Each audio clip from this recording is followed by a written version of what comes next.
me marrë me vra. Qof burrit, qof gruaja, nëse marrë me kod telefonin, nëse runë, nëse ikë, nëse fol, atëherë nënkupton që do me thonë diçka po mfshep e tjetrit. Nëse menojnë dy të rinj apo çfarë do moshe të qoftë, me hi me një lidhje afatgjatë me tjetrin, duhet jenë të hapur për të kaluarën e tyre. Për me ditë pse do duhet deklaroj ndjera Ardita. Unë përmenda edhe rastin e fundit që ka ndodhur me Arditën, tashmë të ndjerën veç se e dina rasti që shket i përrëdhemshëm, sa menon që qëto fshehtësinat që bohen, qoftë prej mashkullit, qoftë prej femnës, piprujnë deri në çdo gjendje. Se dolen jo, ai ka qenë i martuar, ka pasur edhe një grua dhe një fëmijë.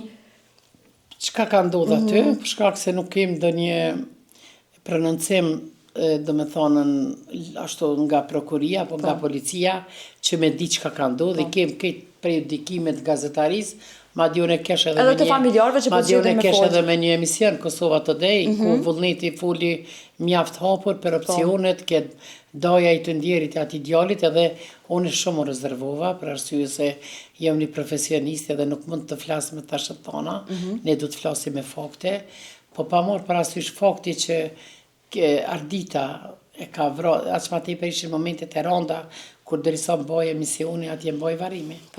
Po derisa Ardita ka arrit me vra ata, do me thonë, mas pari vrasja nuk ka as të arsye hiç fare, për shkak se ka metoda tjera. Ajo krijoi një tragjedi. Madje vrau gruan e Hoxhës që na nuk i dim ende motivet, por mendoj zyrtarisht, sepse aty do duhej për me ditë pse do duhej deklaroj ndjera Ardita.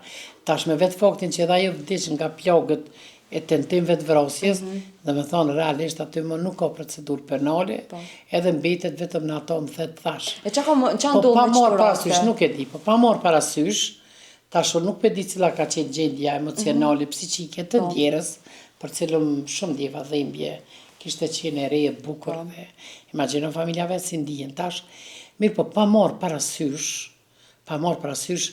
partnerët, nëse menojnë dy të rinj, apo çfarë do moshe të qoftë, me hi me një lidhje afatgjatë me tjetrin, duhet jenë të hapur për të kaluarën e tyre. Për shkak se e kaluara e atyre duhet aty të prihet me shirit. Edhe është ajo thonja filozofike, thotë e kaluara, harruara, e tashmja vërtet e ardhme e panjohur.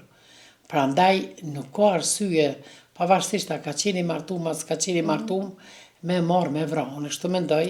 Po tash nuk pe di çfarë gjendje psiqike ka qenë ajo, edhe so ka qenë e dashurume, sepse historia e njerëzimit njeh që të dashuruarit nga dashuria, ai pasion, ai zjarr, që e din vetëm ai i cili ka dashuru ta shpreh, shpeshherë ka ditë që të përfundoj edhe me vrasje apo me vetvrasje. Prandaj nuk pe di, ma ka qenë disa opsione ishin 4 vite ka shku me të, disa opsione ishin pak. Natyrisht ana e djalit e minimizon lidhjen e tyne, po ana vajzës nuk janë dalë me deklaru ende, se ata nuk e kanë lehtë. S'është në pyetje këtë nderi familjes, është rëndit këtë familja, plus e kanë humbë edhe atë gruan e Hoxhës me cilën thanë kena pas raportet mirë, sepse pasionet e dashurisë janë pasionet që veç du të dashurosh shumë, ose du të lexosh shumë për njerëz që kanë dashuru, për mi kuptu, ata din me përfundu edhe me Qysh mund njëri me dashur edhe me të vra?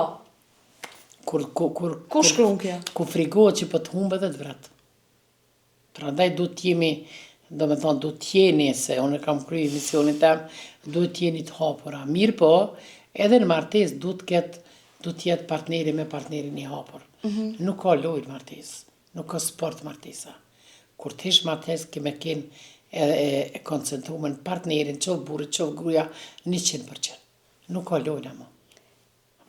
Ai këto janë detalet vogla, po pa marrë parasysh qoftë burri, qoftë gruaja, nëse marr me kod telefonin, nëse runë, nëse ikë, nëse fol, atëherë nënkupton që do me thonë diçka po mfshep e tjetrit. Është ajo shpreha popullore që thënë burri grua më shëthua. Prandaj s'ka çka mshef as njëri as tjetri, do me thonë për njëri tjetrit. Por ç'thash dua ajo, edhe pse këto po ndodhen.